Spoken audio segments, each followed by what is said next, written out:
So no munsi rero Edisson aza ko ari gusa namukiwe ODETA nkuko mwitanguriro 224 havuga ko umugabo azosiga ise na nyina agasanga umugore maze bakabana. Edisson Ndayahoze umwe mu bamenyesha makuru bakorera ku butaka bw'u Burundi na cyane cyane mu gisata cy'imyidagaduro ndavuga entertainment mu makuru atandukanye ajanye no kuduza impano z'abana bariya mu muziki w'u Burundi, nawe arabikoze asize ise na nyina asanze ODETA wiwe bagiye kubakana. Ni ubugeni bwari burindiranwe igishika, ubugeni bwari bumaze iminsi buvugwa. Ubukwe Edisson Ndayahoze akoze kuri uyu wa 14 Gitugutu 2023 aho ibirori byaje kubera hariya kuri La Pilogue. Ntababeshe sinababwira ngo aho iminsi yabereye naha kuko naho nzi ntaho batangaje hanini kandi amakuru menshi muyo ndiko ndabashikiriza nifashishije imbuga ngurukana bumenyi. Murabona ubu ibintu byaroroshe cyane, ni ubukwe canke ubugeni canke urubanza canke ibirori by'ubugeni bwa Edisson Ndayahoze byabaye kuri no munsi wa gatandatu igerengerezo rya 14 ukwezi kwa 10/2023 nkuko narimeje kubibabwira. Ubukwe bwitabwe na benshi, ubukwe bwavuzwe ko byinshi bwari bumaze n'iminsi buvugwa ko byinshi, n'ubukwe ariko ugiye kuraba bwari bumeze neza bwitabiriwe na benshi, na cyane cyane bamwe mu bakora akazi nk'ako asanzwe akora, ndavuga kumenyesha amakuru muri rusangi. Hari n'abandi bagiye batandukanye, ndavuga abanyempano abo asanzwe avugira na cyane cyane abaririmbyi, abakinyi b'amareresi, abanditsi b'ivyese, abamenyesha amakuru n'abandi bantu benshi bari baje kumushyigikira nk'imiryango, umuryango wa ODETA, umuryango wa Edisson, nabo batigizwe kuba bahari n'ibinyamakuru byinshi byo ngaha mu Burundi niho byari byibereye, n'ibirori byari biteye igomwe nkuko bibona mu masanamu nkuko byari bimeze. Ariko kandi n'ibintu byagiye biravugwa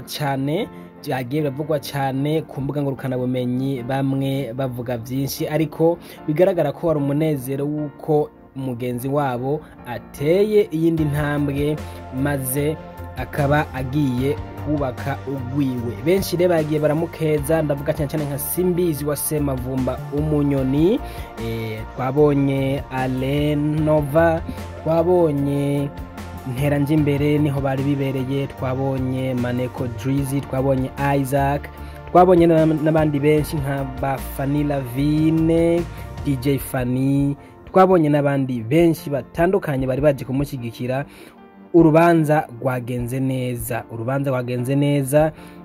ba Emery San niho bari bibereye, n'abandi benshi cyane bari baje kumushyigikira, bari baje mu birori kwitabira ubukwe. Nkuko Simbizi rero yagira bigaruka ko murazi ukuntu asanzwe yandika utuntu twiwe ngo Edisson Ndayahoze akaba aratanguje umugambi utunguka, aho ngo agiye kugira iki, ngo agiye kurara ari ngo namwe murabandanya murakuze, naho nyene birimwo. Tumwipfurize urugo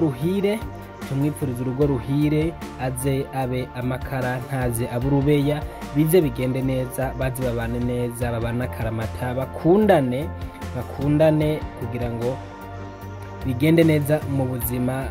bwabo uko bigiye kugenda kose. Ariko kandi ntikoreka kumukeza byongeye nkuko nemeje kubibabwira, ubukwe bwari bumeze neza.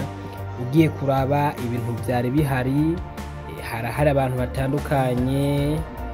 Simbizi wa Semavumba niwe muntu wa mbere yatangiye gupostinga video yerekana aho ibirori bibera, nkuko nawe kandi yarasanzwe ari mu bagize protocole y'urubanza, yarari rumva mu bagize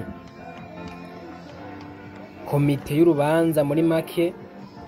yarahibereye cyane, yarahatubereye kandi natwe tutari tuhari, kuko bamwe tutari twatumiwe dutegerezwa kuba tuhari, ariko mu mitima si kuvuga ko tubanka, turabakunda ko n'inshuti zacu. Ego ni Edisson Ndayahoze rero abaye akoze ubukwe, ariko nyene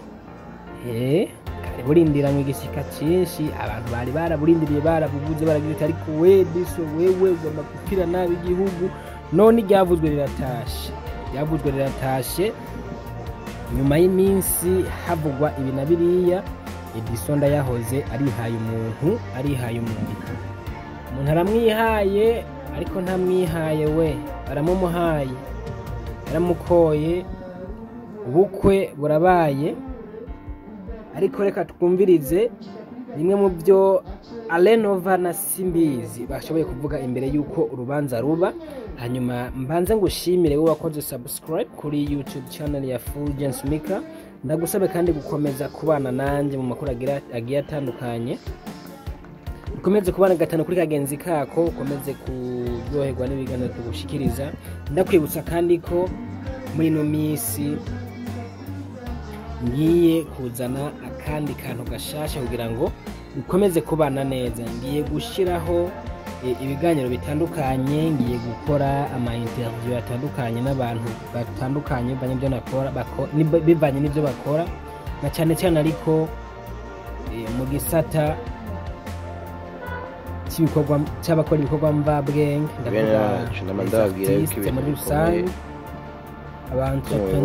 aha niho habera n'abandi bantu bashobora kugira icyo bavuze cyangwa bahanuye, kandi ibintu nova teguye byose by'amayo abiri origin neza. Ndamwibuka muri Cibitoke Sama byoshe cyane kandi ikibanza ni nyina n'isi, ikibanza n'isi. Bari bavuze ngo Edisson azorongora, none birabaye. Nuko rero ndabasaba kandi gukomeza kunshigikira, mugabo twovuga bya bintu wamubutsa bikirundi mukono muri kumwe murakora. Mugabo yarongoye turamusohoye, twenga aracari vide. Nova aya n'amateka ya Nova hamubona no yateguye, kandi ibintu Nova yateguye nababwiye yuko bari ibintu by'amateka. Kibanza ni nyina, kibanza ni nyina n'isi. None no kuki mwahise, kuki wahisemo kumutegurira ahantu nk'aha? Nkora cyane ari mu bana banje nakuze nta kindi kintu nzokoresha. Urumva rero ufise wo guterera umubyeyi ugomba gusohora abanyarukagira akantu nyene kubwenge hajya azovyivuga n'abandi bakavyivuga. Muga bino bitwara amafaranga menshi Nova. Ngo turabira ibintu si bwana shaka inka ajyama nkazi komeze kwinjoyinga bwana nyene yagiye imbere y'uko urubanza rwa Edisson Ndayahoze rutangura, imbere y'uko bava kumaragira akantu muromo byabereye n'imitahe byo Nova n'imitahe. ayandi makuru Nova iyi gusa aha ni Edisson, ibi byose byateguye ku bwa Edisson gusa nkehamuka. oya reka indekere cyo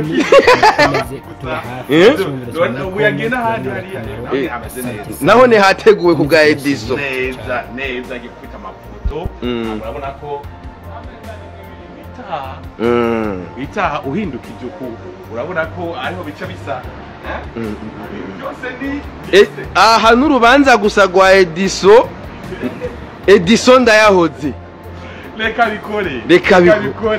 aze kumva ivyo abandi bamucyuze. Nuko bimeze. None naho bishitse, iyo bishitse mu akandakira kico kibazo agomba mvuge yo ara Edisson mu Pentecote, kandi ara Pentecote afise umuco wabo babisangije ne nagomba mvuga ati yagiye bishitse ugasanga yagiye mu bihe byo bica bigenda gute. Uri Murundi kandi wizi Kirundi. Bon aho nyene duca duhinyanyura ugaturaba niba ari ntumbuzi y'ukugende niho yitiranye n'ikibanza canke ukavuga uti ibi nivyo bikenewe mwaka kanya ugaturaba nyene gahinyanyura n'ikikoko cyafisana. none ga Nova uno mwana wawe kangahe usohoye mu buryo mwe no Edisson vraiment bugani benshi bashubutse abapenyere bose apenyere ni kwaruko yabigira imakamba kandi urabona Edisson na penyere bose n'abanyamakamba bose kumwe ari w'inyanza wundi vugizo niko bice bitandukanye mugabo urumuna penyere twarutashe ku muyange nyine wa makamba ku muyange wa makamba nari impari wa nyanza raki impari hari umuntu yavuze ati ngo turabe ibinyobwa Nova je ndakeneye abantu batembereze ubereke gata amateka y'urubanza rwa Edisson batubwire ko ubunye nta ngorane turugire kuko ubundi mwazo tuzakuba twamaze kuja muri stress nta mwanya tuza kuronka ni ibintu biteguwe neza ku gitigiri ntangere urabona ko tukokora kwereka aho hose urabona niho tuza gucisha abageni abageni baca haracategurwa ni gusena le point sur les i guhera heza gusa akanyuma hanyuma urabona ko si bya bose si bwa bwana yego urabona ko imbere yawe naho kandi sizamanza batajya ni nk'ababo iwacu imbo mu Cibitoke iwacu Nova urazi ko atari imana zose tujya urabizi kandi umutsima twagiye imakamba rero ibi tubimenyereye iwacu urubanza rwateguwe na Nova umubo ko bateza ko mugabo rero yego haza les mieux choisis plus averti yego babandi twikoze ko tukaganira tugasangira n'urugendo kurabona wavuze wewe iyo terme yawe ndashaka droit d'auteur ni wawe ni nyina urabona ko ari ya nyene ibintu bizaza ko abi baraza kwiyarurira yego kandi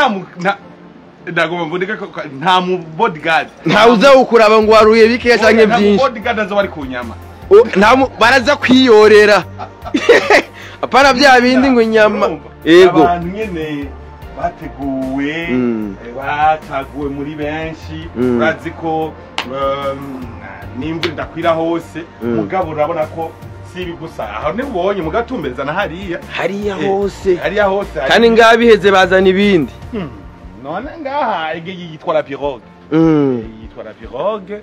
arumva rero irakujana mu kindi kirere ahantu utari urumva gushira muri environnement nyene y'ubuntu y'abantu ukaharonkera ibintu mpabwa abantu none gaga Nova uru nurubanza nyene gumumenyesha makuru akorera mu gisata c'imiziki gahajya hari hagafu wese wavuga ngo ibyungu kandi mumaze imisi mubibona none ega isuka yose bivano wirimisha ushobora kurimisha umujojo nkarima nabi nkasurushwa n'uwarimishije agafuru urumva rero byose rero biravana ukamenya igihe cyibagana n'ikiteragira n'igihe nimba bikeneye ko imirima yawe izovomera ukamenya n'igihe uzovomera kandi mu kuvomera ntuzoshyiraho amazi menshi nayo nyene yica imirima mugabo kandi ukamenya uti mbega nifumbire nyabako nzoshiramwo nzoshamwe ryari kandi naryo ifumbire ryinshi naryo gica imirima rero ndavuga ni ugumuhinyanyura ubonye ibintu nk'ibi n'icyayi cyizere kiguhereza na cyane ubonye aho umuntu akorera mu gisata cy'umuziki akoze ibintu nk'ibi ibintu by'amateka mariage nini izi mariage zisuku tuzimenyereye kwa usanga ari abadandaza cyangwa bakora ibindi bintu ngo n'umunsi umenyesha amakuru akorera mu gisata cy'umuziki biraboneka yuko urubanza rudasanzwe ngene kumenya icizere bice biguhereza nkawe nk'umurambe umaze imyaka myinshi cyane mu myidagaduro y'u Burundi icizere nuko amushigikiye na yamvugo mwatanguje wewe sinzi ko hariho nabandi ibyunguka icizere nuko njera nagize amahirwe yo gusimbira hana handi none gusoma kuna no gusoma ibitabo cyangwa urabona gusoma no aligne ndabona yuko les industries créatives zifise ico zinziza kwaba mu gihugu kinga cha leta haba mbene kuwabikora rero ibi byerekana yuko aho turiko turaja ni heza kandi ugwaruka ntirukiri gwagwaruka Burundi bwejo ni Burundi bw'ubu nyene mwe wese ari kazano kavuga ati uno munsi ndo ngihumbi uno munsi ndo ngibibiri hama ntera imbere jana nabandi kuri ritse umuvuduko urumva abantu basigana umuvuduko gusa mugabo bose avuga ati tuzoshika tu kuko ibintu kuri nkavyo ukora atagihumbi ufise uravye abantu Edisson yahaye akazi ni benshi n'abagenzi ga bikeneye discipline bigakenera uburyo mugabo buryo kandi kenshi na kenshi bakenera umutima guha abagenzi aho rero ni bya bindi abarundi bayamaze bati ukora ineza ukayisanga imbere nawe wakora ikibi inabi nabi kakuherekeza yego sasa so bakunzi biwanje kandi abereke nimwibaze ngo biroroshe nanje ko tuno musi nayambaye uturi kumwe n'umugranfere waje twese twubaha twemera adutanguriye niwe uko biri kose aradutera intege kandi we ufite experience niniya niyo mpamvu ari byiza iyo uri uraduherekeza mu bintu mwene ibi nini cyizere yego ejo najewe nigiye niyo mpamvu ndiko ndabikurikirana ejo najewe nzoza ukunyene tu yego nanje ukunyene tugire ibintu bizima yego birampimbaye kubona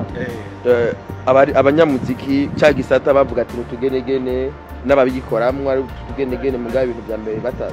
bitanguye kumeruko ibintu biri seriye n'ibintu bikuze ibintu byo kwishimira yego akajambo kamwe reko aradukurikirana akajambo kamwe ndiko ngoma nashikirize niko sinzi ko barabona ko hari utuntu twa finissage yego turakogwa yego bayita tapis rouge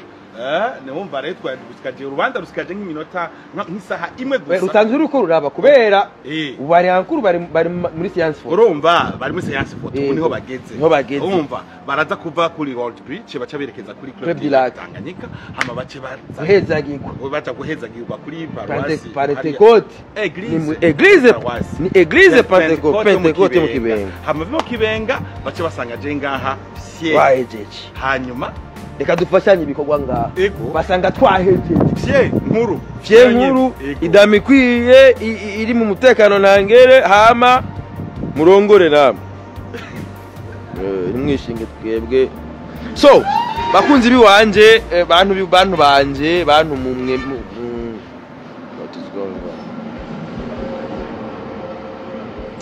umviriza bantu banje bantu nemera uno musi n'urubanza rwa Edisson urabona yuko ari couleur du jour soke hanze ugira mubone aya mateka yose yabiriko birabera ni ngaha ko mubibona komera batama so mariage ya Edisson nuko twayiteguriye nimwibaze ngo ni bwana ngo ni vya bindi mwigira ari bitanga ngo amafyeta nkambi amafyeta nkambi urayazi wewe uru rubanza rwa Edisson rero kugira uze mu rubanza rwa Edisson ugomba kuza woze warantoze gamta winjire hasi si bwana so ari wewe sapfa kwinjira ngaha so no munsi rero Edisson aza kuba ari gusa namukiwe ODETA wenjuti simbe wemwe ngo simberewe wa fatiruku ukunyenuko fatuku gusa fatira hejuru ukunyenuko